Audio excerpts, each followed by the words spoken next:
Hey guys, I just got done with my vault show, and I wanted to give you a kind of a insight into what I was working on. I was talking about molds today.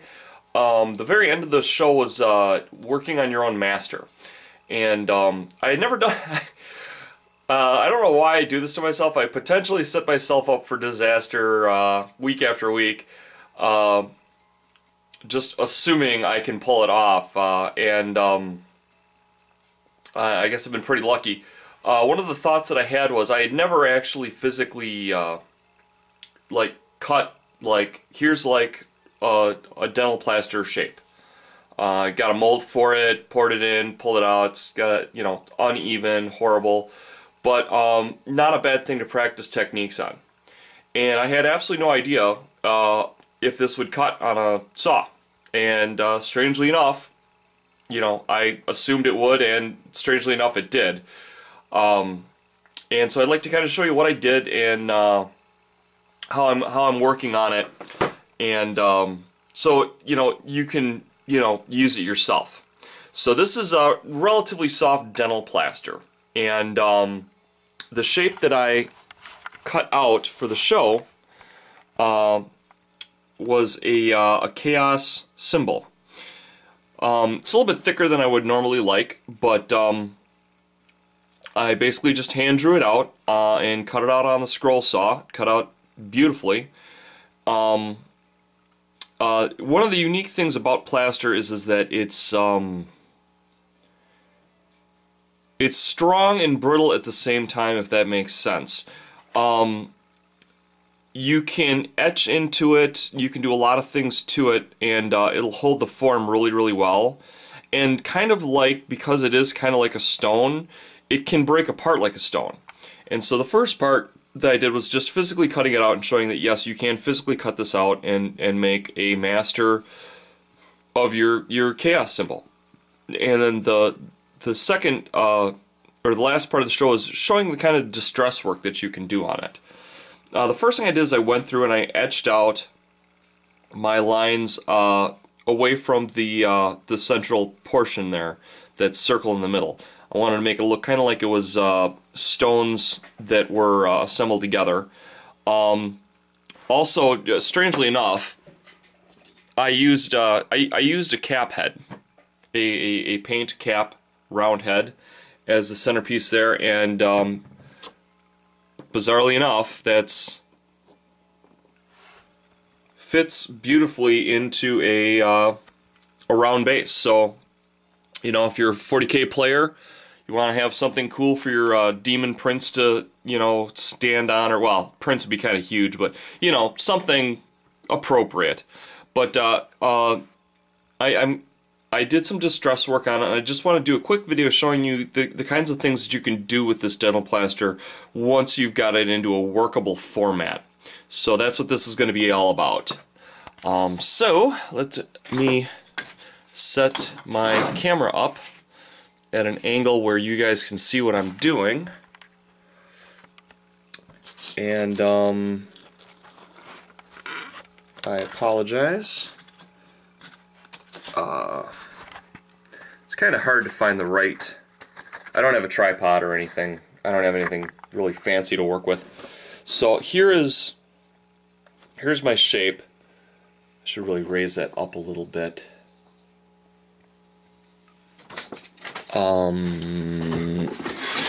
Here we go. Sorry guys. The joys of doing things live. Okay, so got my chaos symbol here. I just grabbed a couple of different things. I've got some dental tools, as you can see. I also have some files of different types and variations. Someone's asked me where I get these from. I think a friend of mine just gave them to me. One of the things you can do is go to like an Ace Hardware or something like that. They usually have like a $5 bin, and you can usually find stuff like this in like the $5 bin. It's not terribly expensive, or anything like that.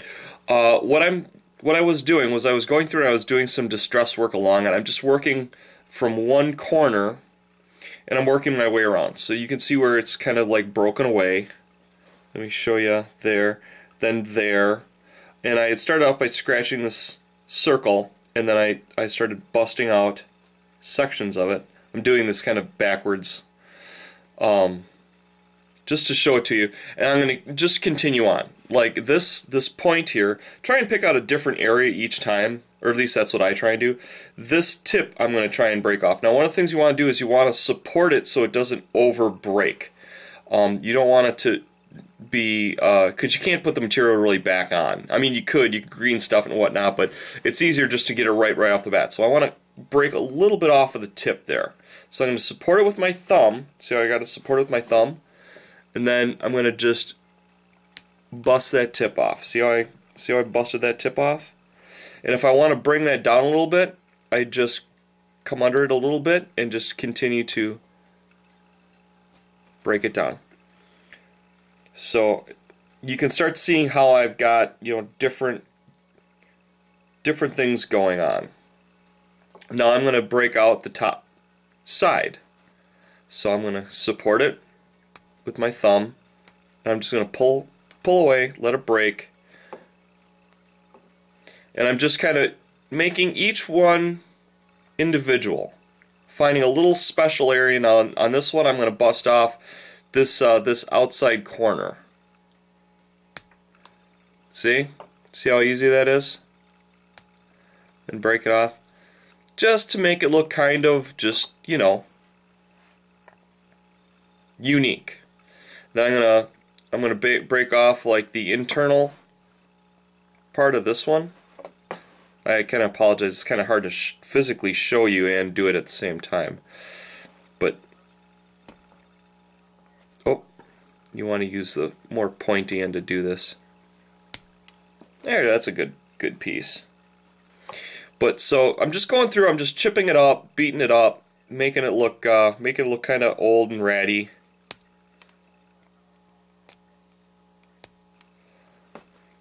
Okay.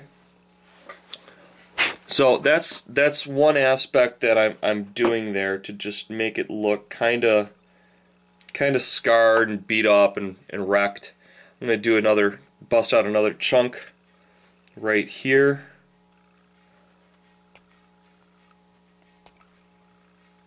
And I'm going to kind of work up into that line.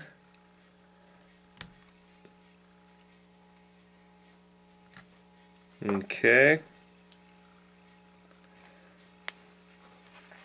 Now one of the things I want to do is I'm going to try and work this area in a little bit more towards the center.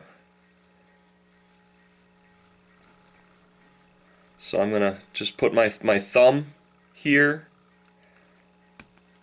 and just break. So you can see where this is kind of starting to kind of get that old beaten up. It might have been perfect at one point, and over 1,000 years it's just gotten more and more ratty. So this is how I've distress worked out this particular chaos symbol. Now if you wanted to, you could start etching in like cracks and stuff. You want to get something fairly strong. I've got like a rat tail file here that's probably got a fairly strong tip to it. And I'm going to just start working in some crack lines. So, and cracks are kind of like, think of them as like little trees.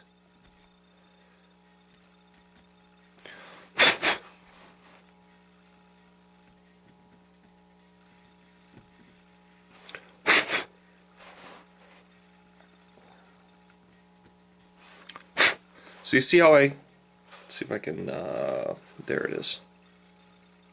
See how I made the cracks?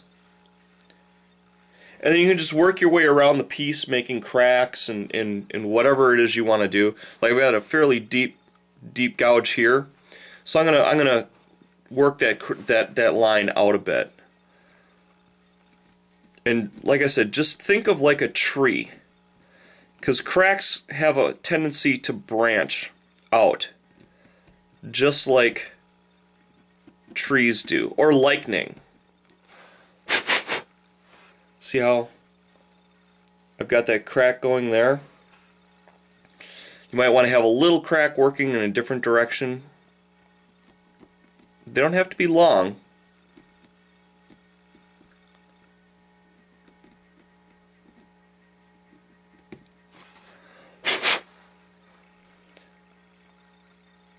But you just work with it. And then you know, you can work up your edges.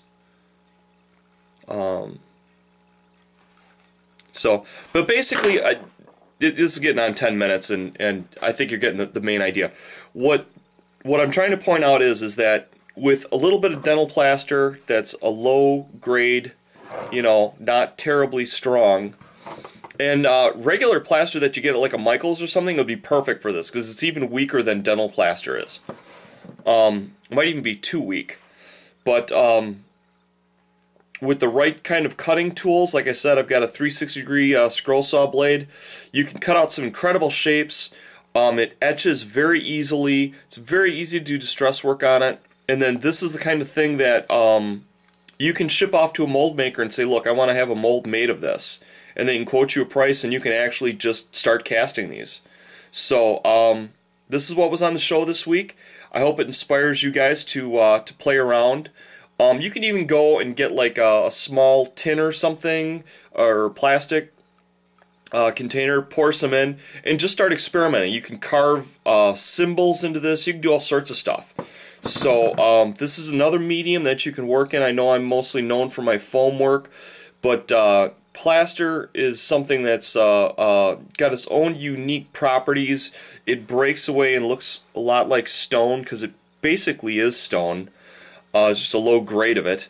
And you can make some awesome looking stuff. So I hope I've inspired you guys to experiment with this and play around with it. And hopefully you'll make some cool stuff for yourself. So take care. Love you guys. Bye-bye.